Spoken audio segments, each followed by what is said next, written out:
Good evening, everybody, and welcome to this month's webinar, NLE and the CLC, presented by the North American Cambridge Classics Project and sponsored by Cambridge University Press. We are so pleased to have a wonderful CLC user here as our guest presenter this evening. Joe Davenport has been teaching the Cambridge Latin course for more than 40 years. So he definitely knows all the ins and outs of this course. He teaches at the Norwell Middle School, and he's a member of our NACCP board. And also he is part of the National Latin Exam Writing Committee. He was the former co-chair of ACL's middle school committee, and he's also he also received the ACL Emeritus Award a few years ago. As you probably noticed, we are recording this webinar. It will be available in a few days on our website at cambridgelatin.org.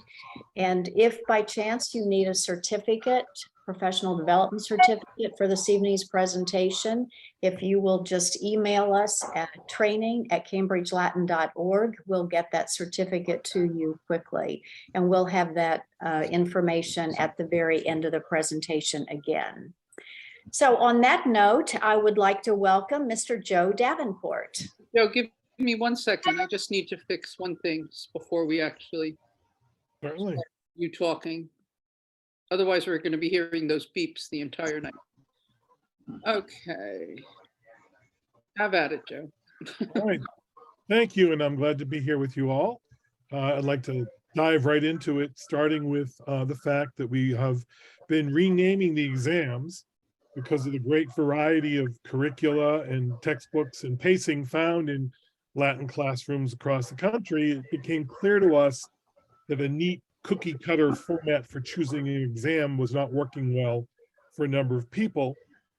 Some teachers were forced into taking a certain exam because of what their school system had labeled the course. So if a middle school class was covering only half of a traditional Latin 1 course, but the course was labeled Latin 1 by the school system, an administrator might require the teacher to use the level 1 exam, even though it was really not appropriate for the exam for that group. So we took our first step in renaming the exam so that the descriptions of the exams would be as important as the names. So the introduction remained the introduction exam. Latin 1 became the beginning Latin exam. Latin 2, the intermediate. Latin 3 became an intermediate reading comprehension, and that included a format change so that now it's without the standalone grammar and culture questions, and instead uses 2 adapted prose readings with extended comprehension questions. The Latin 3-4 prose became advanced prose. 3-4 poetry became advanced poetry. And then 5-6 became the advanced reading comprehension, which has both a prose and reading element to it. The Latin 3 exam was redesigned to follow the same format as the 5-6, which is now the advanced reading comprehension. Both of these reading comprehension exams contain 2 passages, sometimes 3, with questions based on the passages. And as I said earlier, they don't have the discrete sentences that are used for the grammatical questions in the other exams. Any question that's about grammar or culture is related directly to the reading itself. And we've also determined, starting this year, reading comprehension exams will only have 36 questions. We sort of felt, after we had piloted the exams, that the extra reading, the extra time to do the reading and really comprehending the reading took a little bit longer than some of those discrete 1-sentence questions. And so that's why we determined that it would probably be more appropriate to ask a few less questions so that students would have the time they need to properly do the readings and absorb them. There's also now a greater ability to choose the exam that fits your class and curriculum. If we can go on to the next slide. Oops. Yeah, this is about the reading comprehension exam that we says now consists of 2 passages or possibly 3 if one of the passages is a little bit longer, we may actually split that as well. And the questions are mainly reading comprehension and anything used to assess translation or culture or mythology should be directly related to the context of the reading passages. Okay, now we can sort of scroll through slides 3, 4, and 5, a few 10 seconds each, maybe. The syllabus, which you can find here on the NLE.org website, is meant to be a general description of what structures might be tested in a certain exam, but it's not supposed to be a prescription of what everyone should have covered in early March. We understand that schools have not finished covering their curricula and that different programs cover different items in different orders. So school A may have seen something like, say, passive infinitives, but not had participles yet, while school B may be in the exact opposite position. So the best thing for you to do, the best approach, is to check the NLE syllabus for the approximate level you think your course is at. All the latest syllabi are listed on the website. So if you went to the website and you clicked here where it says NLE syllabus, it'll bring you to the next slide, which you can now scroll through from this page all of the different syllabi for the 7 different exams. You look up the approximate level that you think your students might be ready for, and then what I have done is I just go through it and I cross off what I expect to cover in my class by the end of February. And then you take a look at what your class has not covered and decide if the level is appropriate or you should go to a different level. We'll try to look at some of the earlier levels later on in the presentation. Now, you need to remember that most first of all the exams are 40 questions long, and it is likely that not every single item in the syllabus will actually be on each exam. And most topics will only have 1 question on that topic. So for example, the beginning level exam is not going to have 5 questions about infinitives. It's only going to have 1 question that's going to involve an infinitive. So if you haven't gotten to infinitives, that doesn't mean that your students are going to fail the exam. It means at most they might miss the 1 question. Obviously, having checked the syllabus and then finding out what you think you might not have covered by then, you have the ability to prep your students to deal with 1 or 2 topics that you might not have formally addressed in your class. It's sort of an individual decision whether or not it's worth the time and effort to prep for a particular topic, which will only be 1 question on the exam. So for example, in my 7th grade class, we take the intro exam and we have not seen the genitive by the time we take the exam. But I thought about it long and hard and determined it wasn't worth the time and effort to do the genitive out of sequence for the sake of just 1 question, which many students are going to be able to get from context if they know their nominatives, datives, accusatives, and ablatives that are in prepositional phrases. On the other hand, we haven't had a chance to do Roman numerals, and they don't really do them as much in their math classes anymore. They're not really covered. So I give them a chart of the Roman numerals and the 5 Latin number words that are not covered by Cambridge at the point that we take the exam. And that usually allows them, with a minimum of prep time, to handle a question on that topic. Cambridge Latin students, mine in particular as an example, do just as well as other students from other curricular on the NLE. I've got some stats here that I collected several years in a row from my classes, and these stats actually predate the changes that the NLE has gone through to make the exam even more accessible to students in reading and active Latin programs. So this first slide is from my 7th grade classes. It's a public middle school. And by the time we take the Latin exam, we use exclusively Cambridge. And we've covered through about maybe stage 10 or 11. They take the exam, and each year of the years that I've took the statistics for here, you can see that at least 64% of the students performed at the national level or above. So at least 64% of them were getting some kind of award, and that's the lowest performance that we have here. Most of the years it's up in the 70 and even up to 80% level. You can go to the next slide. This is from my 8th grade class. So again, this class, like the 7th grade, meets 5 times a week for about 45 minutes a day, using exclusively Cambridge. And usually we've covered through stage 18 or 19 by March. So that's March of their 2nd year of having Latin with me. And they took the level 1 exam, which is now the beginning Latin exam. And again, each year, at least 63% or more of them were getting awards by scoring at or above the national average. The next slide, please.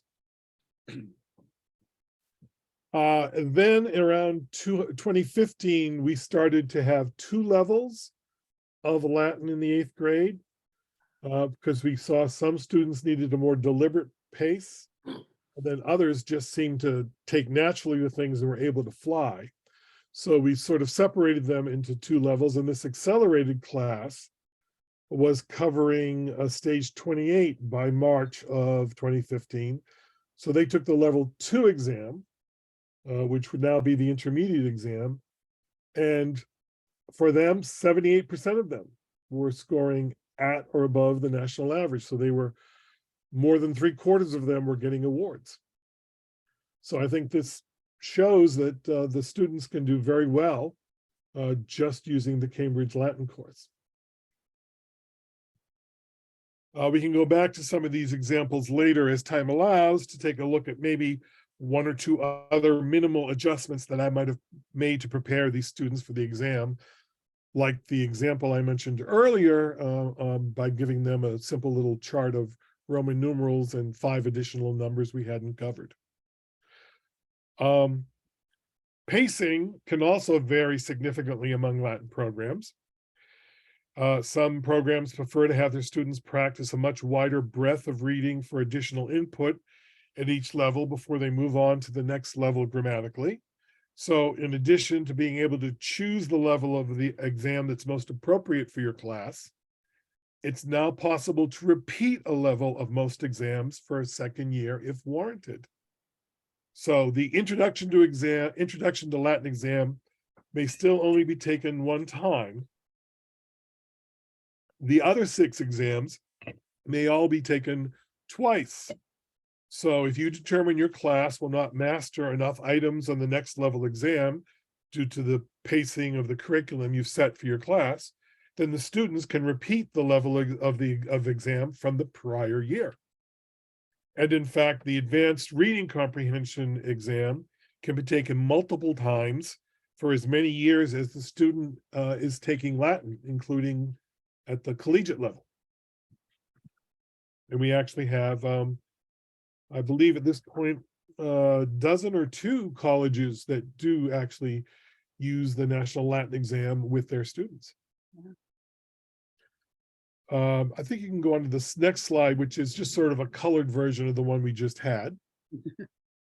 The sequencing of the tensing may vary, moving from the beginning levels in green to the intermediate levels in blue to the advanced levels in purple. Traditionally, most students would start at the intro or beginning level, move through the intermediate level to the advanced prose or advanced poetry exams, and then perhaps finally on to the advanced reading exam. But now there are multiple paths also available. So students from the intermediate exam can go to the intermediate reading exam and then to the advanced reading exam and not do the advanced prose or Latin exams. Also, you can go from a reading comprehension to an advanced prose or an advanced Latin, and back and forth between those two levels, because some people do poetry before prose. So all of these different pathways are possible. It's not as if you have to go, as it was in the past, Latin 1, Latin 2, Latin 3, Latin 4. One caveat, students do need to reach an advanced level, the purple exams, in order to qualify for one of the NLE scholarships. So that's one thing you do want to keep in mind. Okay, next slide, please. So when you're at the NLE site, there's also an icon you can click on for previous exams, and the previous 10 years of exams are all on the website with answer keys, and you can print them out. You can go to the next slide. So if you click on that icon, you come to this page, and then if you scroll down, then you'll get to a chart. You can go to the next slide, which gives you all of the exams right now going back to 2012. So you just click on the exam you want, it'll pop up, and then you can print it if you want. And then to the right, there's an answer key, and that'll give you all the answer keys on 1 or 2 pages. And then you can just use the one you want. I point this out because I think this is the most useful thing for many classes to do in preparation for the exam. That is to practice with previous exams, possibly under the similar conditions and time constraints as the actual exam. I usually do 2 or 3 of these as homework and in class to give them experience with the exams. And in class, what I usually particularly focus on is questions on the exam which involve material we've not covered in class. So we can talk through how to use what they know to rule out which answers are wrong, and by process of elimination, narrow it down to the best possible correct choice. We'll go to the next slide. This is an example of one of those questions. I'll give you a moment to read it.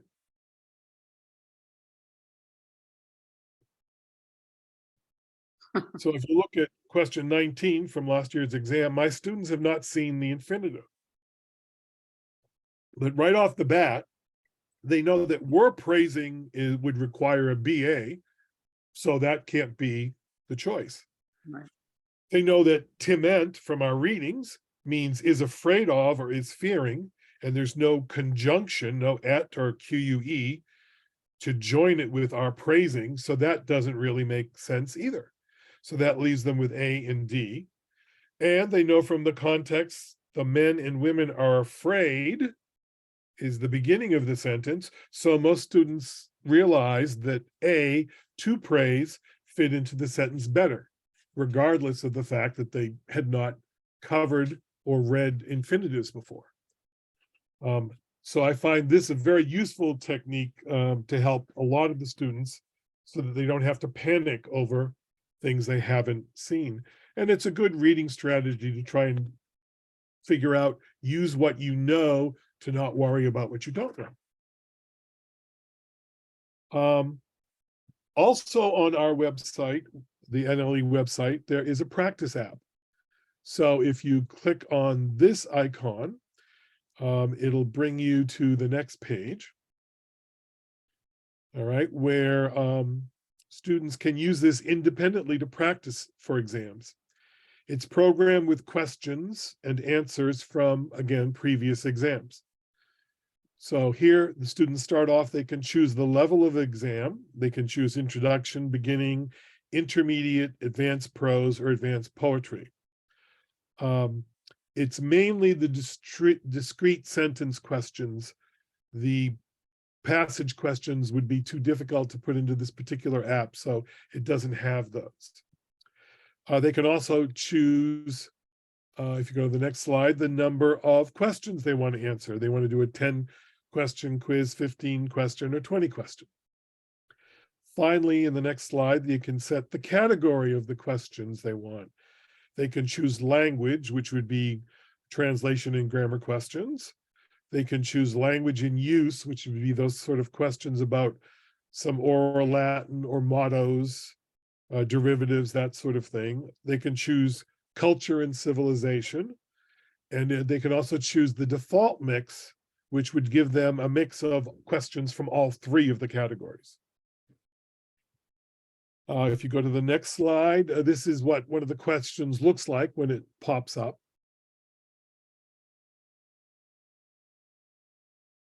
And you can use the app multiple times, and each time it will come up with a new mix of questions. And then there'll be results given at the end. If you go to the next slide, it'll show you what the results page looks like. This particular one was a default mix, and so they see which questions they got right and which ones they got wrong. Registration for the Latin exam has now moved to this website, Linko. It's used by the other language exams. And so all registration for the exam will now be on this site. They'll no longer be through the office. You will need to create an account, but it's at no cost to you. And the website, the NLE website, has both a video and slides that explain the process for going through the registration and setting up the exam. You will need a browser that is up to date. So, a Google Chrome or Safari that's not 10 years out of date. You need something that's relatively current.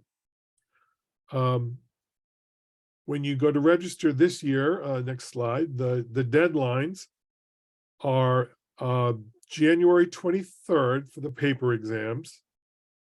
If you want to take the exam online, then you don't have, the deadline is not until February 17th.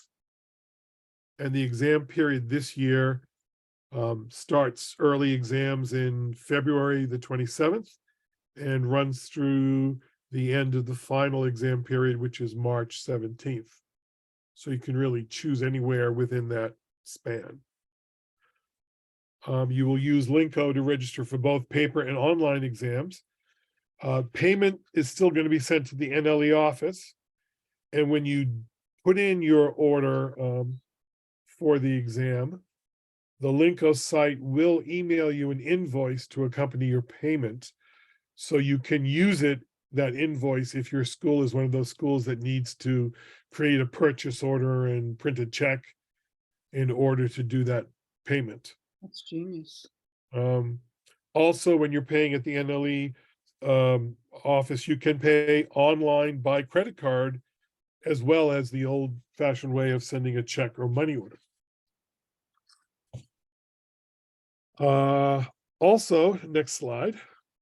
Because of all these changes and all of the questions that people have about registering for the exams, the NLE is now running Zoom office hours. We had our first one early in November, and we'll have another one in December 5th, and January 11th. It's a Zoom office hour, and the link for that was in the fall newsletter that was sent out, and it's also on the front of the NLE website. Right now, it's the first announcement at the top of the page there when you go to that website. So you can get the link there to go. There's no registration required in advance or anything like that. One other thing, the Latin exam has changed its policy about requiring that someone other than the Latin teacher proctor the exam. I know some schools were having trouble getting someone else in the school to proctor the exam for them. So in cases like that, you can, in fact, as the Latin teacher, proctor the exam yourself. All right, so if we go back, right? I'm sorry, Next slide. I wasn't sure. So just going back to those statistics from earlier,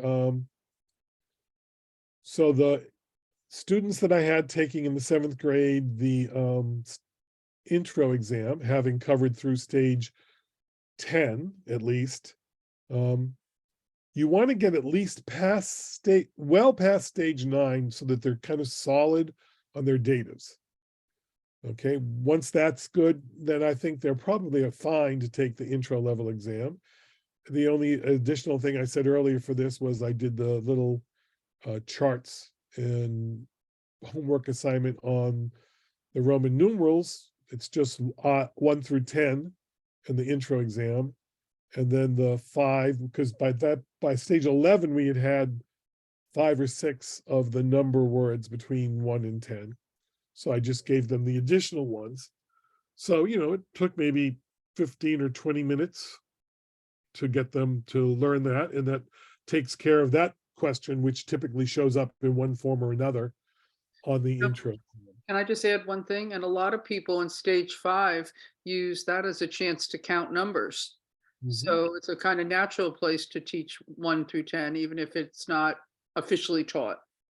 Right. The next slide on the 8th grade class. So they've covered around through 19 or 20 in their 2nd year.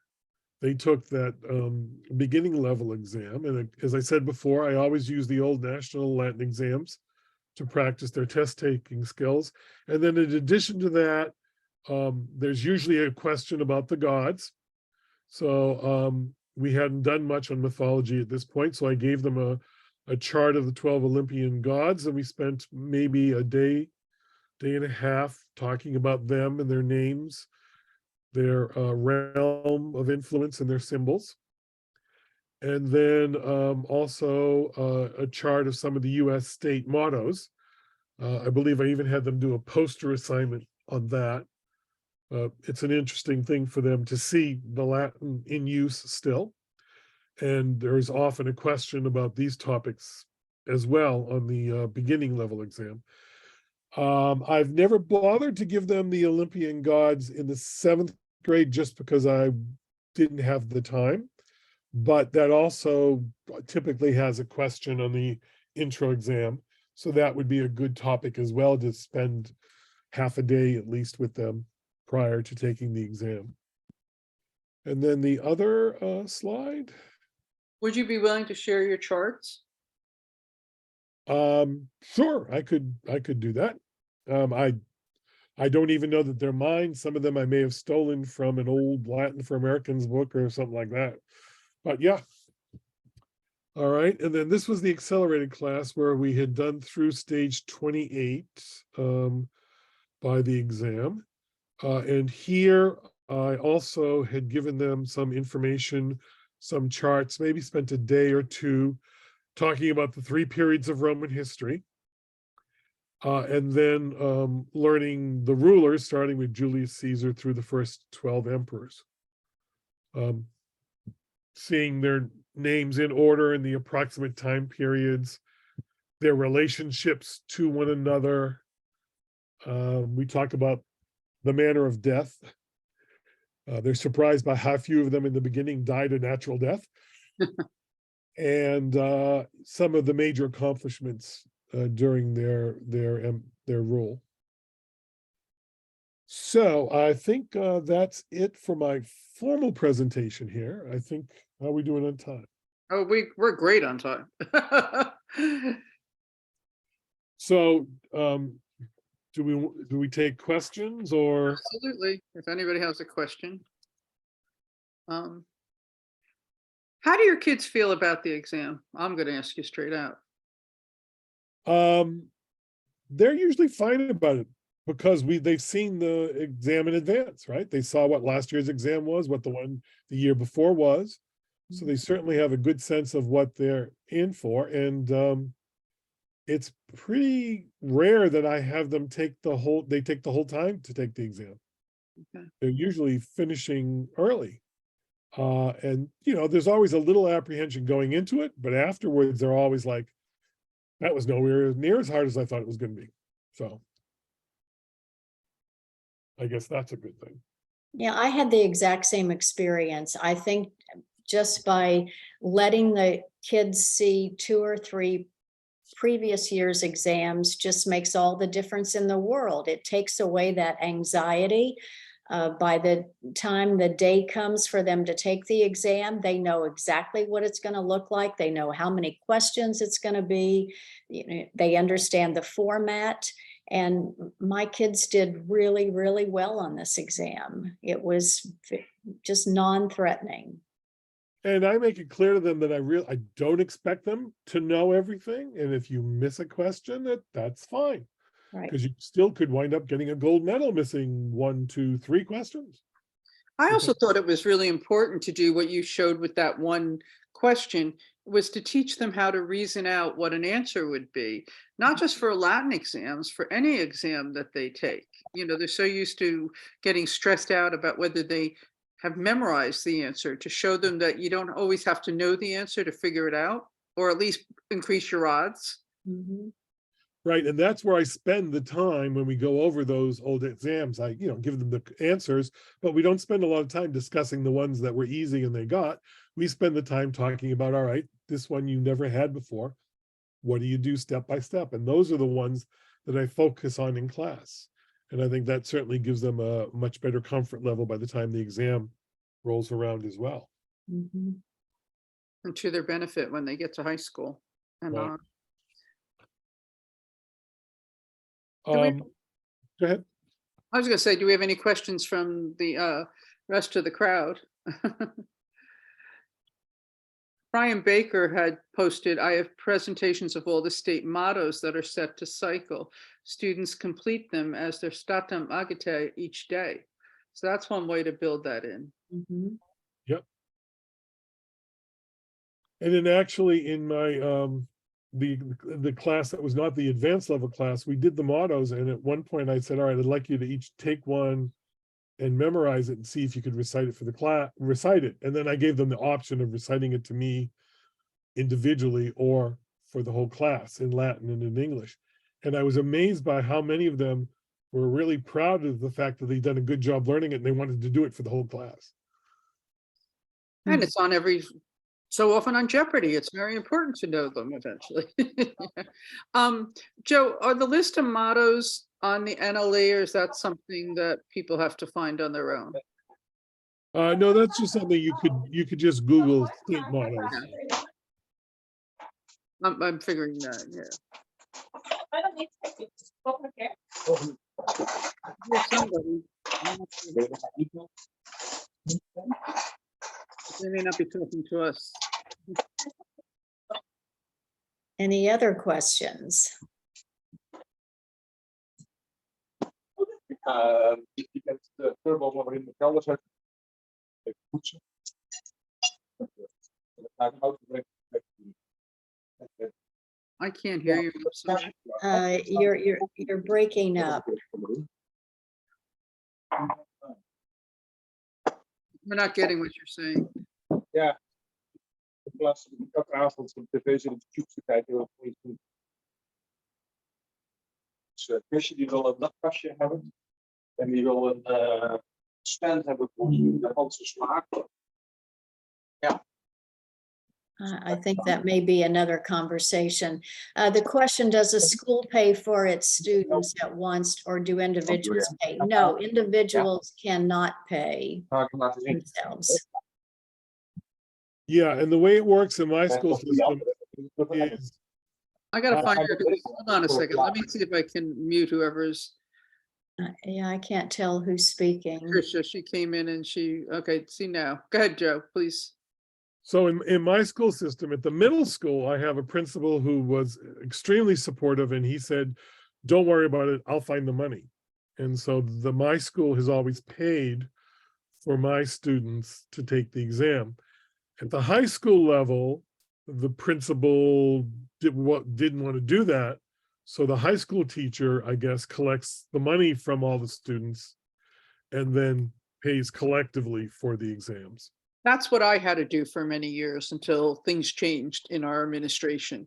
And I couldn't require people to take it, so you'd have a few kids who just never wanted to take it, but for the most part, everybody just brought in their money.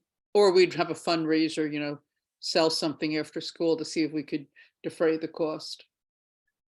And we were- I had a big JCL program, Junior Classical League. So at the beginning of the school year, I just simply stated that everybody will take the National Latin exam, and I just attached that fee in with the JCL dues. Oh, that is so cool. And it was never a problem.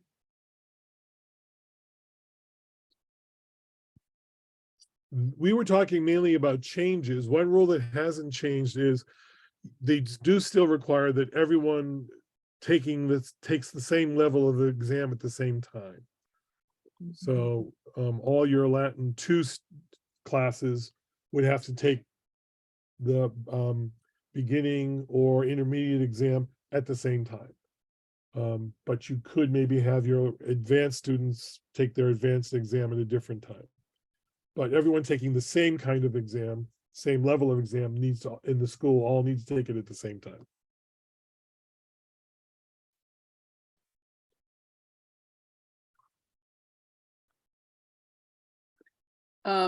Roland asks, paper tests are proctored by a teacher / proctor all the time. What happens with online tests?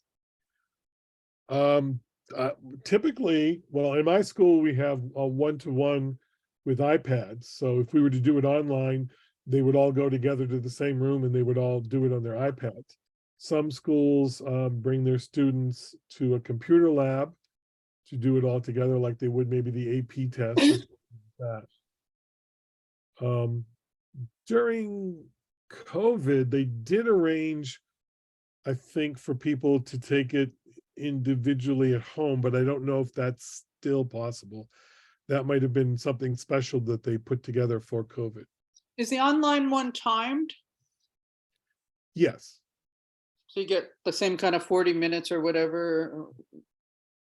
And I do believe they have the ability to go back 2 questions.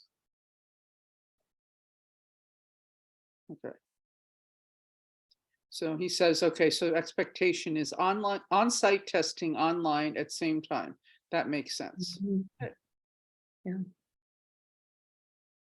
I have to say, having been given this exam from 1985 forward, or maybe 81 forward, to see how far you all have come and been willing to adapt and accommodate to the world as it is now, even having those 3 paths to get to the point of getting a scholarship, is really very, I guess I want to say, cool. I mean, I think they've really you guys have done a wonderful job.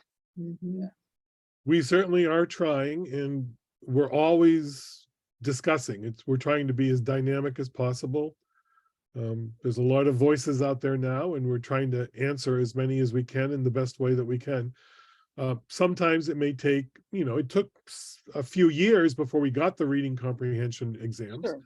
We knew it was something we wanted to do. It wasn't something we had done. We were trying to figure out how to go about it. And it took a little while. We piloted it, and then finally it came out. Joe, I have another question for you. Would you describe a little bit the writing process? Because you often write one of the or 2 of the exams, right? Yes. So we have 8 to 10 people that are on the writing committee, and there's 7 levels of exams. So each person will take 1 exam, and they'll start to write the exam. I believe the advanced reading comprehension has 2 people doing it, one doing the prose and one doing the poetry. You write your exam, we share them with one another, and then we actually have a big meeting in Virginia where we all go together with all of our exams and spend 3 or 4 days hashing over them, question by question, word by word. That's the beginning of the process. Then we meet weekly online for 3 hours every week. and we go through each of the exams over and over again, oftentimes finding things we didn't find that were wrong before, or rethinking, now that I've thought about this for a while, I don't know that's a good way to word that, or that doesn't seem like that's going to be a fair question, or this particular question is going to favor certain students, so we have to word it in a different way. We also have sets of consultants. And after we've gone through all the exams once or twice, they're shipped off to 3 or 4 consultants who are people in the field that have got a lot of experience, and they haven't been involved in the writing process. So they're kind of removed, and they give us their comments. We then sit down and go through their comments and decide what we want to incorporate into the exam. And we repeat that process a second time with a different set of consultants. So by the time we finally are ready to publish exams, we've probably read through each exam 10 or 12 times, and they've been through 2 or 3 or 4 different groups of consultants. Yeah. Does that get to what you were asking for? Yeah, that's it. The other question I would have is with the story writing. How do you all decide what's the acceptable vocabulary for a level? Because there's so many different textbooks out there. Yeah, and that's something else that you're talking about being dynamic that we keep talking about is there a way to come up with a vocabulary list?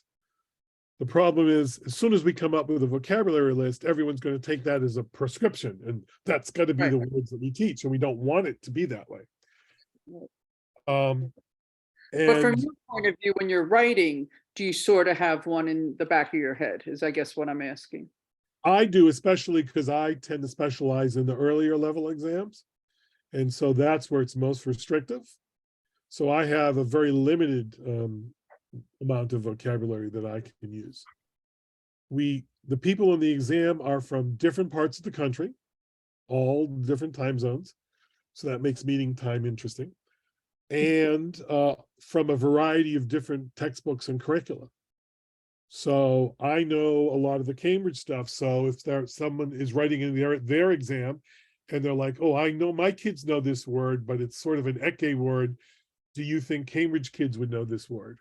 Vice versa, when I'm writing an exam and the vocabulary that I'm most familiar with is Cambridge, I will ask, what do you think? Do you think someone who's doing a lot of active Latin would have had these kind of words? So we're always double. That's why all of us read and edit everyone's exams. It's fabulous. Mm-hmm. Yeah, an incredible amount of time goes into each and every one of those exams every single year. And Joe, how many years have you been doing this? That's a good question. I think it's been about 12 or 15 at least. It's at least 12 because you're doing it before I retire. Okay. So yeah, it's probably been more like 15. Huge commitment. The other thing we do when we're editing exams is to make sure there's not, you know how you write something and then you can kind of get attached to it? Yes. Right. At a certain point, halfway through the editing process, we switch off exams. So that's good. So at a certain point, you're no longer in charge of doing the editing to your exam. You take over someone else's exam so that you can get that removal. That's very smart. All right, I have one other question. It's not about the exam, but since there's teachers on this call, can you say anything about the teacher scholarships or monies that are available for teachers?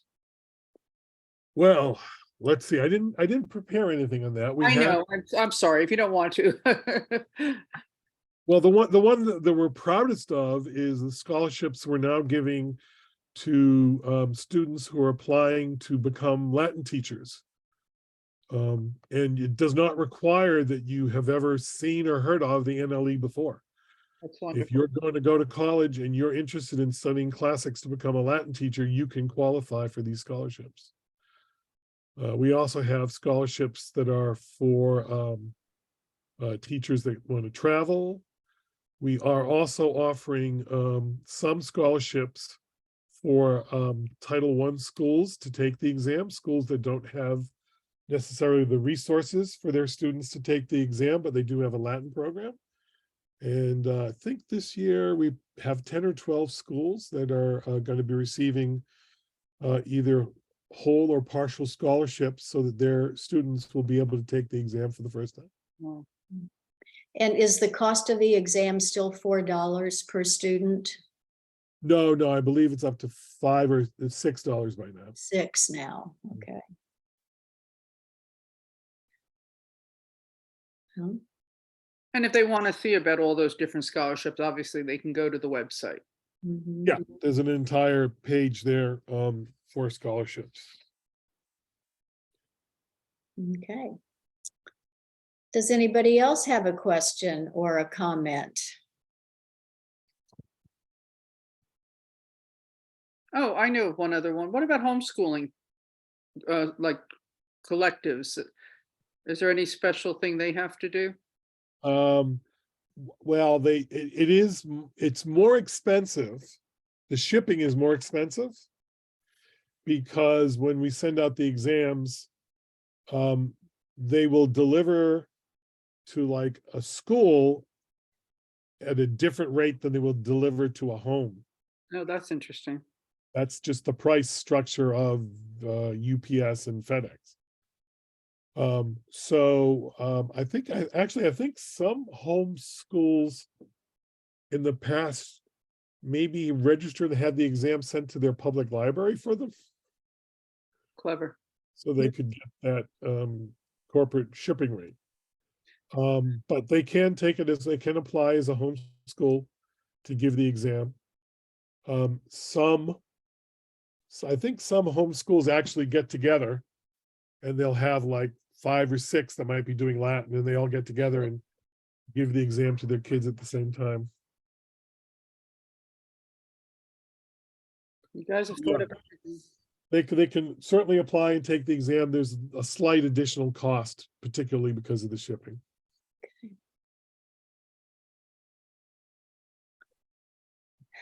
Very nice.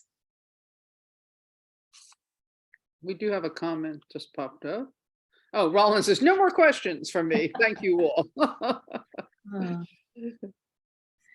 Well, if you do have questions, you can certainly send them our way to training@cambridgelatin.org.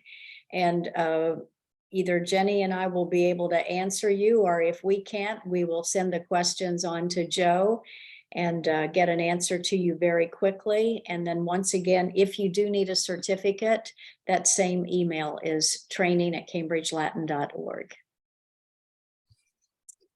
So thank you, everybody, for your time this evening. And we hope that you have a little better understanding of all these wonderful changes that they've been working so hard on the past couple of years. And have a great evening. And hopefully we'll see you in January for our spring series. Good night.